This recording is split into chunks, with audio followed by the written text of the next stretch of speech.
You look up and the sky is gone. One moment, blue, the next, a ceiling of silent gray metal. An armada of impossible ships blankets the world. They hang there in perfect formation. No fire, no sound, no demands. They do not attack. They simply wait. Cities fall silent. Cars stop in the streets. Every human eye is fixed on the visitors above. Their ships are organic. They look like massive, star-born seeds. They drift with a patience that is deeply unnerving. Days turn into a week. The silence from above is the loudest thing you have ever heard. It is a quiet that screams of immense power. Governments talk in circles. Experts offer theories that crumble by the hour. These newcomers defy all our star science. They are a question mark made of flesh and steel.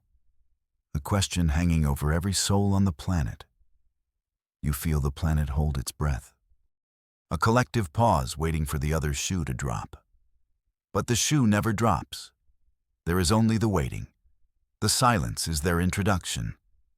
And it is more terrifying than any war cry.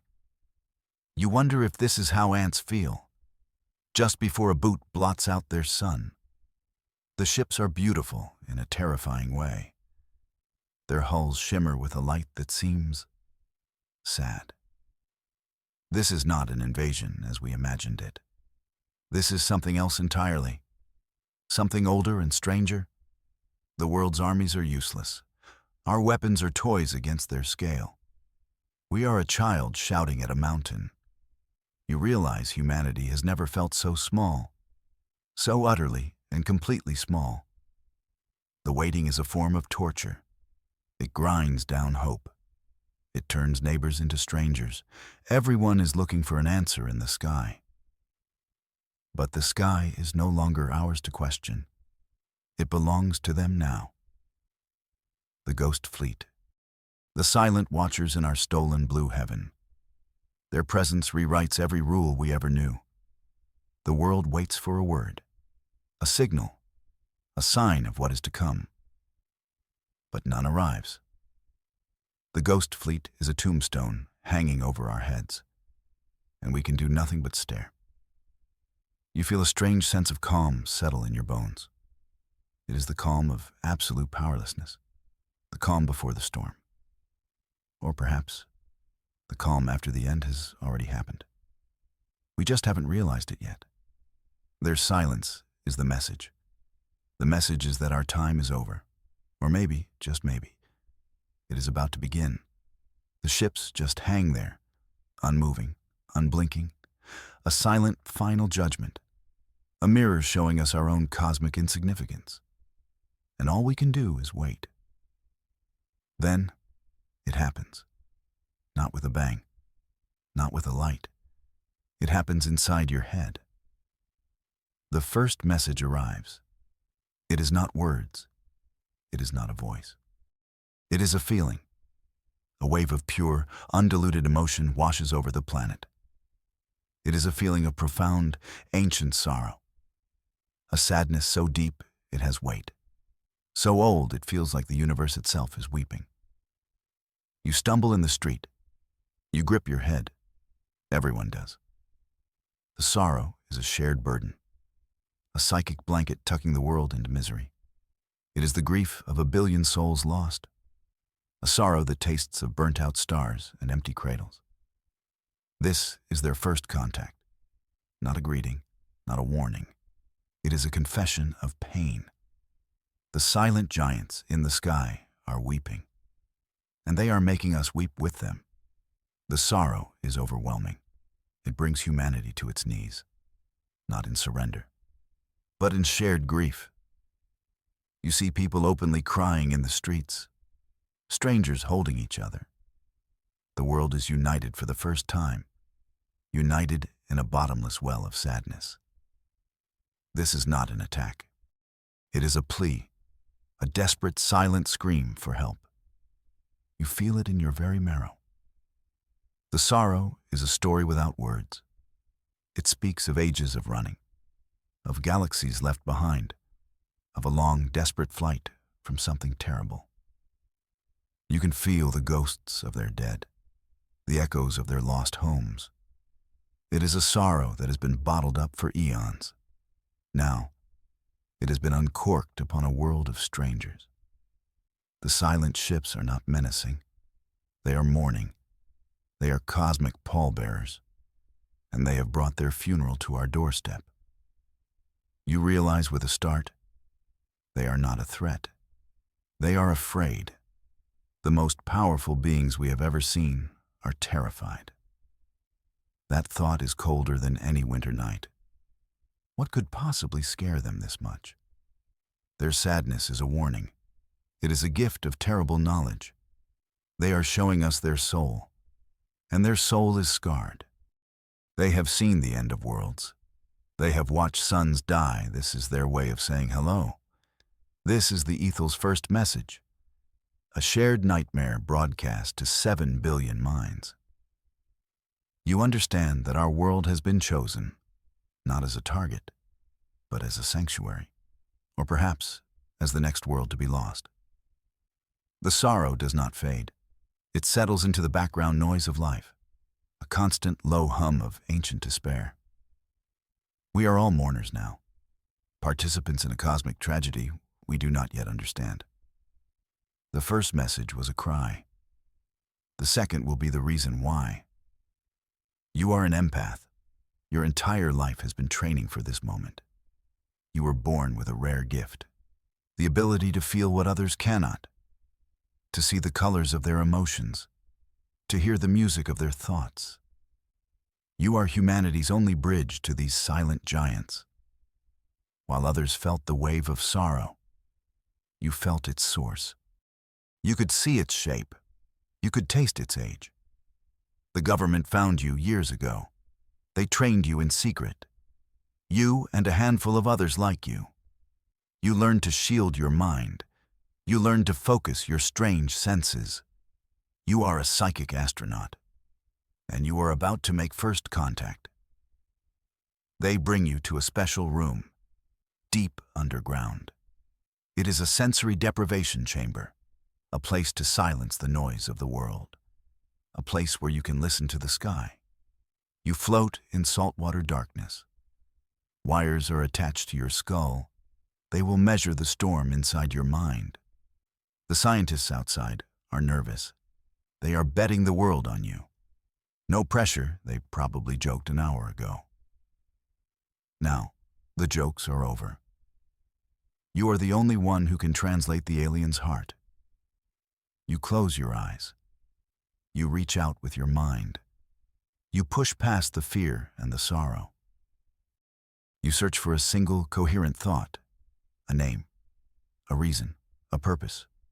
You find it, a single point of consciousness aboard the flagship. It feels ancient and powerful, wise and terrified. This is the mind of the Ethel leader. You touch it gently. A spark of connection flares in the void, and their story floods your mind. You see what they see. You feel what they feel. You are no longer just you. You are part of something vast, part of a collective that has seen the birth and death of stars. You are humanity's ambassador, but you are also their student, learning a history written in emotions, in scars, in the silent language of survival. Your mind is the bridge, and you must not let it break. The Ethel show you everything. They unspool their history like a tragic tapestry. Their sorrow reveals a terrible truth, a truth that chills you to your core. They are not conquerors. They have never fired a shot in anger. They are refugees. They are the last survivors of a great galactic civilization, hunted across the galaxy. For thousands of years, they have been running, always running, never knowing a moment of peace. Their fleet is not an armada. It is an ark, the last ark of a dying people. And they have come to our little world, seeking a place to hide, a place to make a final stand. You see images of their lost worlds, planets of breathtaking beauty, cities that sang with light and music, all of it turned to dust, all of it consumed. They show you the faces of their enemy. But there are no faces, only a swirling, mindless hunger, a storm that eats light, a plague that devours life. The Ethel are not warriors. They are scholars, artists, thinkers. Their power is in creation, not destruction. And so they ran. They ran from a foe they could not fight, a foe that cannot be reasoned with. You feel their shame, the shame of a great people forced to flee, forced to abandon everything they ever loved. Their journey here was an act of desperation, a final, desperate gamble. They detected life on Earth, a chaotic, noisy, emotional species, a species that might understand, a species that might help. They chose us because of our feelings, our capacity for empathy, our art, our stories of heroism and sacrifice. They saw a spark in us, a spark that reminded them of themselves. Before the running began, you realize the immense burden they carry, the weight of a billion souls, the memory of 1,000 murdered worlds. Their arrival was not a threat. It was a cry for help, a story told in sorrow because it is the only story they have left. A universe of prey has come to our door, and the hunter is not far behind. The hunters have a name. You feel it whispered in your mind, a name that tastes of cold metal and dying light. The Vorlak. It is not a name they call themselves. It is a name given by their victims. It means the Devourer Star. You see them through the Ethel's memories. They are not a biological species. They are a synthetic swarm, a self-replicating plague of machines. Their origin is a mystery, lost to the ashes of the civilizations they consumed. They are a force of nature, a galactic hurricane of nanomachines. They have only one purpose: to consume. The Vorlak do not conquer planets. They consume suns. They build vast structures around stars, siphoning off their life energy. They drain them until they are cold, dead husks. The planets around these dead suns freeze and die. The Vorlak are cosmic vampires, and they have a taste for bright, young stars. Like our sun, they are the reason for the Ethel's flight. The Vorlak targeted the Ethel's home star, a brilliant, ancient sun that had shone for eons. The Ethel watched it flicker and die. They escaped with only a fraction of their people.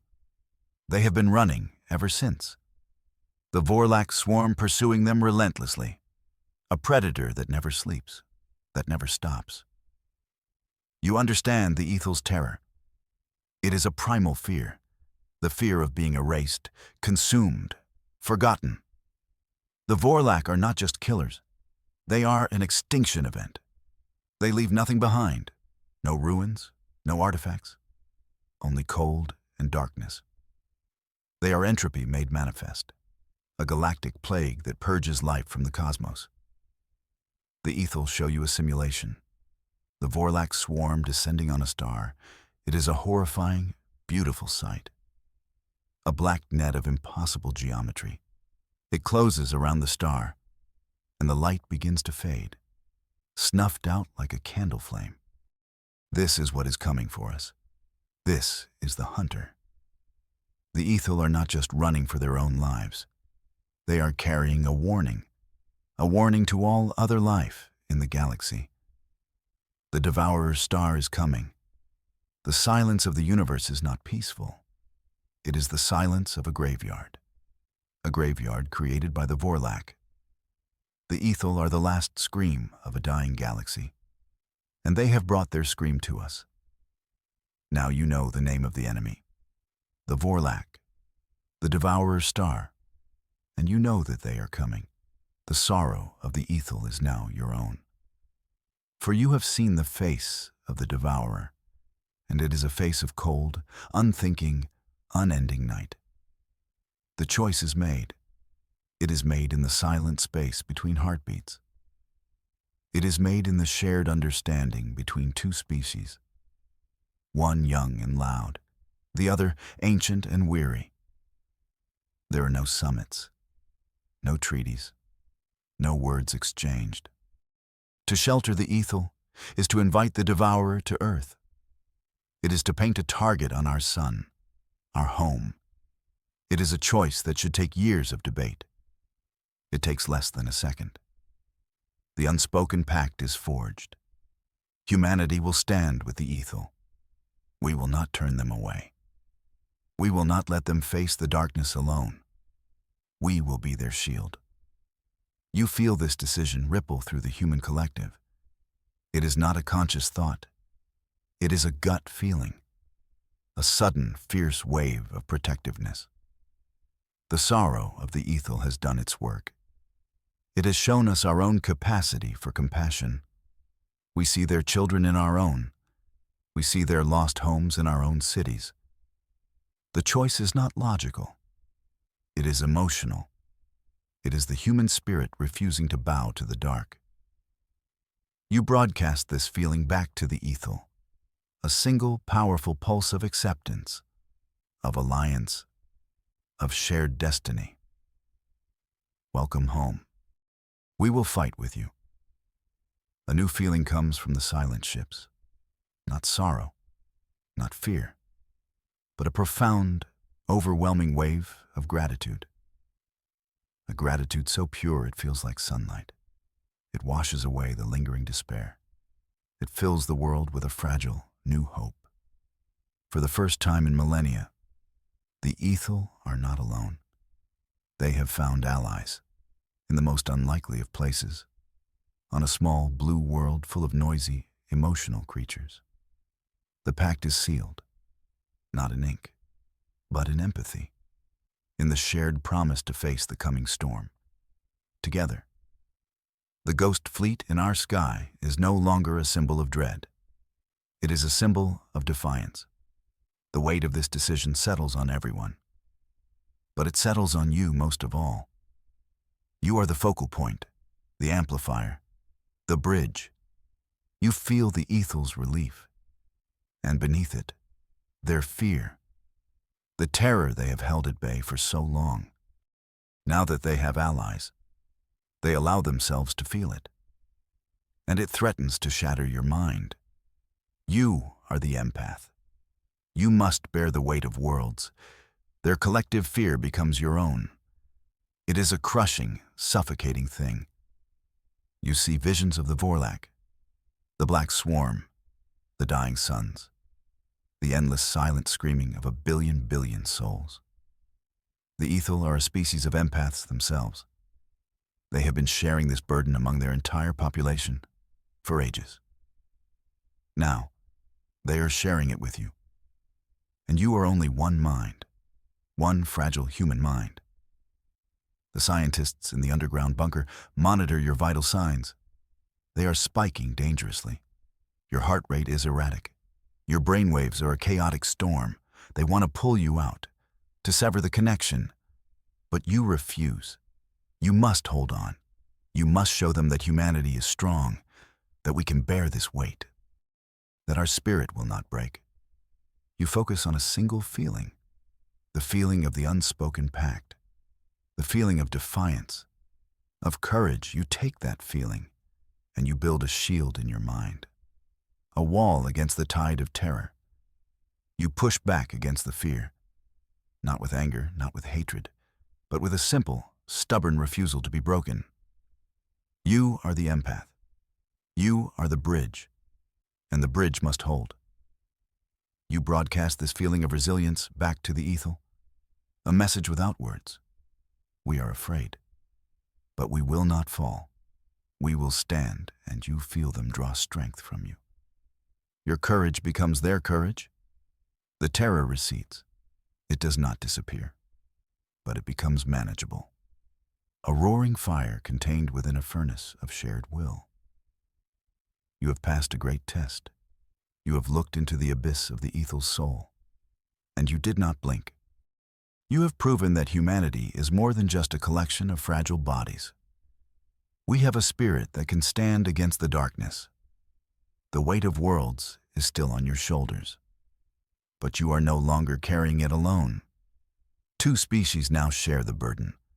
The fear is still there. But so is the hope. And for now, that is enough. The quiet before the storm settles. The real test is yet to come. It arrives without warning, a single jagged sliver of black against the stars. It is a Vorlax scout, a hunter probe sent ahead of the swarm. It moves with an unnatural silence, a silence that chills you more than any sound. It ignores Earth. It ignores the Ethel fleet. It has a different target. It heads straight for our moon. You feel a spike of cold dread from the Ethel. They know what is about to happen. It is a test, a demonstration of power. The scout is a black dagger aimed at the heart of our sky. It reaches the moon, does not land, does not fire a weapon. It simply attaches itself. Like a parasite, it unfolds into a complex geometric pattern, a black web that spreads across the lunar surface. For a moment, nothing happens. The world watches, holding its breath. Then, the light begins to fail. The familiar, gentle glow of the moon flickers. The Vorlax probe is not attacking the moon. It is eating its light, siphoning the stored solar energy from its rocks, draining it of its ancient, reflected glory. This is a message, a calling card from the Devourer star. The moon goes dark, not a crescent, not an eclipse. It becomes a hole in the night sky, a circle of perfect, empty black. The stars behind it seem brighter now. The effect on Earth is immediate. The tides shift erratically. Nocturnal animals cry out in confusion. And humanity feels a new kind of fear, a fear born of violation. The Vorlax did not just attack a rock. They attacked a symbol, a constant in our history, a light in our darkness. They extinguished it with casual, silent contempt. It is the first blow, struck without a word, a demonstration of what they do to suns, but on a smaller scale, a warning of what is to come. The Ethel's fear is a sharp, stabbing pain in your mind. They have seen this before, 1,000 times, on 1,000 worlds. This is how it begins. A single scout, a demonstration of power, a psychological attack to break their victim's will. But this time is different. They are not alone. You feel humanity's fear turn to anger, a cold, hard anger. They did not just turn off our moon. They slapped us in the face. They dared us to fight back. The unspoken pact holds. The resolve hardens. The first hunter probe has delivered its message, and humanity has sent one back. You will not break us. You will not have our sun. The war has begun. The darkness of the new moon is a constant reminder. The war is here. A new project begins. A desperate, brilliant fusion of two sciences. Human ingenuity and Ethel will combine. Their goal is to build a new shield, a defense for the entire planet. They call it the Aegis. It is not a shield of metal or energy, not entirely. It is a defense powered by a new source. It will be fueled by shared courage. An idea so bold, so strange, it could only be born from this union. You are central to this. Your mind is the forge, the place where two species' knowledge can meet. The Ethel understand energy on a level we can only dream of. They can manipulate cosmic forces, but their technology is passive, defensive, gentle. Humanity's science is different. It is aggressive, crude, but brutally effective. We know how to build weapons. We know how to fight. We will combine their elegant control with our raw power. The Aegis will be a planetary defense grid, a network of satellites and ground-based projectors. But its power source is what makes it unique. It will draw on the psychic energy of the unified will of two species. You work with the ethel engineers. You become a living translator. You show them human physics. You explain our mathematics. They show you their understanding of the universe. They teach you how to see the connections between consciousness and energy. You realize that emotions are not just feelings. They are a force of nature, a measurable, powerful energy. Hope, courage, determination. These are not just words. They are fuel. The Aegis will harness this fuel. It will convert the raw power of defiance into a protective barrier, a shield of pure, focused will. Days and nights blur into one. Factories work around the clock. Satellites are launched in a constant stream.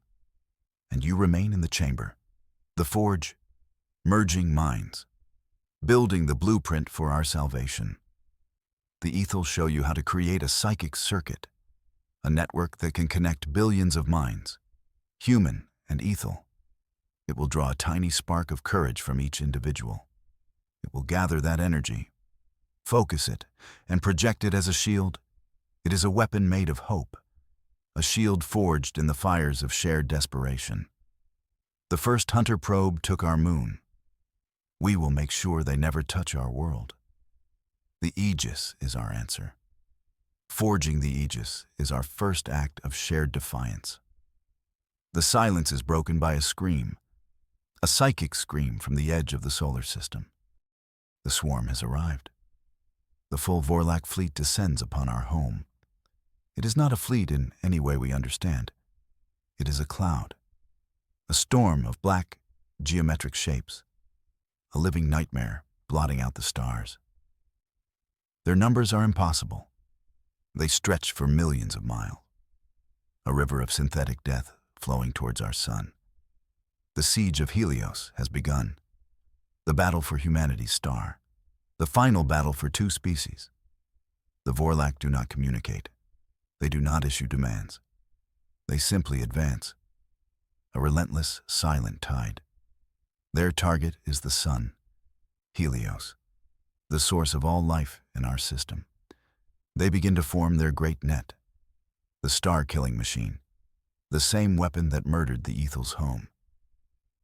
You watch through the ethel's senses. The sight is paralyzing, a black web of impossible complexity weaving itself around our star. The light of the sun begins to dim.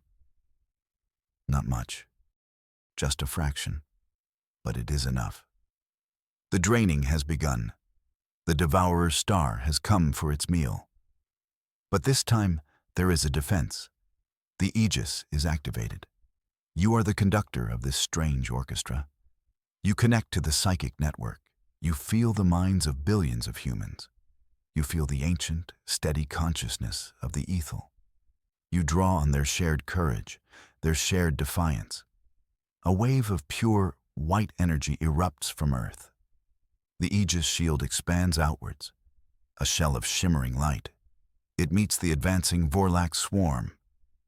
The impact is silent, but the psychic feedback is a thunderclap in your mind.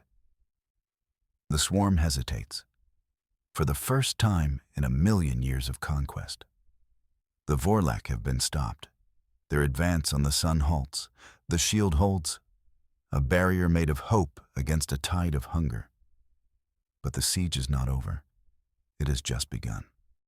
The Vorlak press against the shield, probing it, testing it for weaknesses. You feel the strain in your mind, the effort of holding the focus of billions. It is like holding back the ocean with your bare hands. The battle is now a contest of wills. Their relentless, mindless hunger against our fragile, fierce hope. The sky is a battlefield of light and shadow. The fate of our sun hangs in the balance. The siege of Helios will determine the fate of everything. The strain is immense. The Aegis holds, but it is weakening. The sheer, mindless pressure of the Vorlak is too great. Hope is a powerful fuel, but it is not infinite.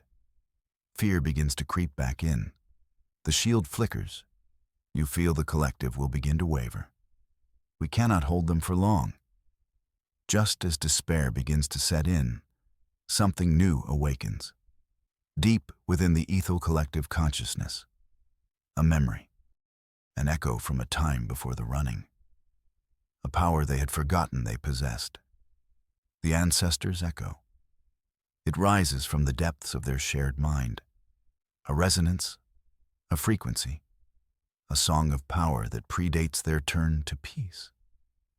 The ethel were not always scholars and artists. In the dawn of their history, they faced a different kind of foe, a psychic plague, and they defeated it, not with weapons, but with a specific, powerful resonance, a wave of energy that could disrupt purely psychic or synthetic consciousness.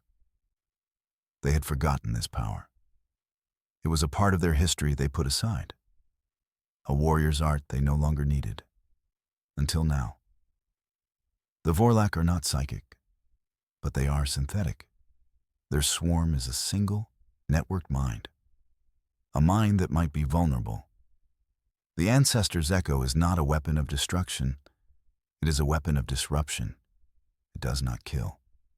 It confuses. It disorients. It breaks the connections that hold a hive mind together. It is a song that only a synthetic consciousness can hear. And to them, it is a song of pure chaos, a wave of psychic static that can shatter their network. But the ethel have forgotten how to sing this song. The memory is there. The echo is there. But they do not know how to unleash it. They need a catalyst, a conductor, a mind that can bridge their ancient memory with the raw power of the present. They need you. The path to victory is clear. But it is a dangerous one. To unleash the ancestors' echo, you must do more than just connect with the ethel. You must merge your consciousness with their entire collective. You must become one with them. It is a final, desperate act. The empath's union, a complete fusion of a human mind with an ancient alien consciousness. The risks are unimaginable. You could be lost. Your personality erased, your mind shattered into a billion pieces. But it is the only way to unleash their dormant power, the only way to save the sun. You stand on the precipice of a great unknown. You look back at your life, your world, your humanity. You are about to risk it all. For a people you have never met face to face, for a son you have always taken for granted. The decision is made. You send a single, clear thought to the ethel leader. Do it. Prepare for the empath's union. The siege of Helios rages outside. The Aegis shield is about to collapse. The final act of this grand, terrifying play is about to begin. And you are at its center. The human soul who will become the voice of an ancient cosmic song. The process begins. The scientists in the bunker can only watch their instruments in awe and terror. Your brainwaves are syncing with the entire ethel fleet. Your consciousness expands. You are no longer a single point of view. You are a billion points of view. You are human. You are ethel. You are old and young. You are wise and naive. The fusion is painful. It is beautiful. You feel your sense of self begin to dissolve, to melt away into the vast ocean of the ethel collective mind. But you hold on. You hold on to a single core idea. Your humanity, your name, your home. You are the anchor, the human core in the heart of an alien storm. You are the union. You have become the bridge. You now have access to their deepest memories, their oldest secrets. You find the ancestors' echo. It is not a memory. It is a piece of music. A complex, beautiful, terrifying piece of psychic music. It is a song of pure, ordered creation. A frequency that celebrates life and consciousness. And you realize why it is so effective against the Vorlak. The Vorlak are the opposite of this song. They are chaos. They are entropy. They are the absence of consciousness. To hear this song is to be confronted with everything they are not. It is a poison to their synthetic soul. You take a deep breath, a breath that is shared by billions. You gather the energy of the aegis, the shared courage of two species. You channel it into the song. You become the singer, the conductor, the amplifier. Your human emotions give the ancient song a new power, a raw, fierce passion it has never had before. You add humanity's fire to the ethel's ancient light. The empath's union is complete. You are ready to sing the song that will save the sun. You are no longer just an empath.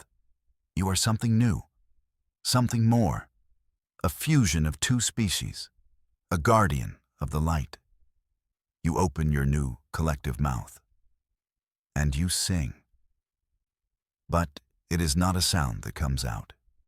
It is a wave, a broadcast of pure, focused emotion, the solar resonance wave. It is a wave of pure hope. But it is more than that. It is the hope of a parent defending their child, the hope of a soldier defending their home, the hope of a single person refusing to give up. It is a complex, layered, fiery hope, a hope that the soulless Vorlak cannot process. It is an emotion so alien to their cold logic that it crashes their system. The solar resonance wave erupts from you, from Earth. It travels at the speed of thought. It passes through the faltering aegis shield. It washes over the Vorlak swarm. The effect is instant and catastrophic. The black, geometric perfection of the swarm shatters. The wave of hope is a virus in their network, a logic bomb of pure, unadulterated feeling. They are a machine built on pure logic. They cannot compute emotion. They cannot understand sacrifice. They cannot process the concept of hope. It is an error in their code, a fatal error. You can feel their confusion. Their network, a single, unified mind, fractures into a billion screaming, isolated pieces. The individual drones of the swarm are mindless. They have no will of their own. Without the network, they are nothing. They stop their advance. They drift aimlessly. Their great web around the sun dissolves. The perfect synchronized machine collapses into a cloud of useless junk. The solar resonance wave does not destroy them with energy. It destroys them with an idea, the idea of hope.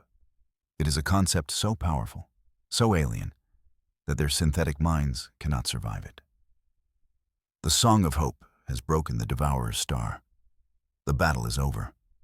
The great Vorlak swarm, the terror of 1,000 galaxies, falters before the psychic wave. Their network, their greatest strength, fractures under the unfamiliar feeling. The cold, logical connections that bound them together are severed by the hot, irrational power of hope. The swarm collapses. It is not an explosion. It is a shutdown, a system crash on a galactic scale. The individual drones, now disconnected from the hive mind, are inert. They float lifelessly in space, a vast, silent graveyard of machines, a testament to the power of a feeling. The light of our sun, Helios, returns to its full glory. The dimming stops. The threat is gone. A collective sigh of relief ripples through two species. You feel the tension break. The fear recedes. The weight of worlds lifts from your shoulders. The empath's union gently dissolves. Your consciousness returns to your own body. You are you again. But not the same. You carry the echoes of the ethel within you, their wisdom, their gratitude, their ancient, profound peace. You have seen the universe through their eyes, and you have shown them the strength of a human heart. The ethel ships do not leave. They remain in our sky, not as silent watchers, but as partners, as friends. The war is won, the Vorlak swarm is broken, but the universe is a vast and dangerous place. There may be other swarms, other threats lurking in the darkness. The victory has not brought an end to danger. It has brought a new responsibility, a shared purpose. The unspoken pact has been forged in the fires of battle. Now it must be lived. Humanity and the Ethel stand together. A new alliance born of desperation and courage. A new age dawns. An age of cooperation. An age of shared knowledge. Humanity reaches for the stars, not alone, but with wise and ancient companions. The Ethel find a new home, not as refugees, but as equals, as family. The two species, once so different, are now bound by the strongest force in the universe, the courage to stand together against the night. We are no longer just humans. We are guardians, protectors of the fragile light of consciousness in a vast, dark cosmos. We are the guardians of the veil. The sky is no longer a ceiling of gray metal. It is a canopy of allies.